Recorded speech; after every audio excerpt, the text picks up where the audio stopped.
आता बातमी आहे मुंबईकरांची चिंता वाढवणारी। आधीच मुंबईकरांना पाणी कपातीचा सामना करावा लागतोय। त्यात आजपासून मुंबई वॉटर टँकर असोसिएशन बेमुदत संपावर आहे। एकीकडे मुंबईला पाणी पुरवठा करणाऱ्या धरणांमध्ये 40 दिवस पुरेल एवढाच पाणीसाठा शिल्लक असताना टँकर असोसिएशनच्या इशाऱ्यामुळे मोठा फटका बसण्याची शक्यता आहे।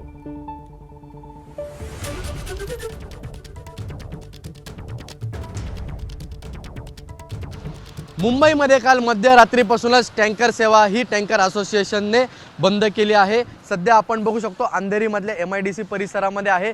शीतल वॉटर टँकर सप्लायर हा सर्वात मोठा सप्लायर आहे, जो अंधेरीमध्ये मोठ्या प्रमाणावरती गृहनिर्माण प्रकल्प असेल, त्याचसोबत मोठमोठे ऑफिस असतील, त्या ठिकाणी पाणी या टँकरनी सप्लाय करतात। पण आपण बघू शकतो कशा प्रकारे सेवा बंद केल्यानंतर या अंधेरी MIDC परिसरामध्ये सर्व टँकर एका बाजूला हे लावून ठेवण्यात आले आहेत। सर्व सेवा बंद केल्यामुळे अनेक नागरिकांना याचा त्रास सहन करावा लागत आहे। त्याचसोबत अनेक ठिकाणी टँकरमुळे जे पाणी सप्लाय होतं आता ते सप्लाय होत नाहीये, त्यामुळे अडचणी त्या मोठ्या प्रमाणावरती नागरिकांसमोर येताना पाहायला मिळत आहेत। सध्या बघू शकतो किमान 10 टँकर हे शीतल वॉटर सप्लायर्स यांचे सध्या एका बाजूला लागून आहेत, त्यामुळे कुठेतरी यावरती तोडगा निघतोय का हे बघणं देखील महत्त्वाचं राहील। त्यामुळे आता काय याच्यावरती सरकार पाऊल उचलेल हे बघणं महत्त्वाचं राहील। कॅमेरामन कृष्णा खापरेसह ईशान देशमुख, ABP माझा, मुंबई।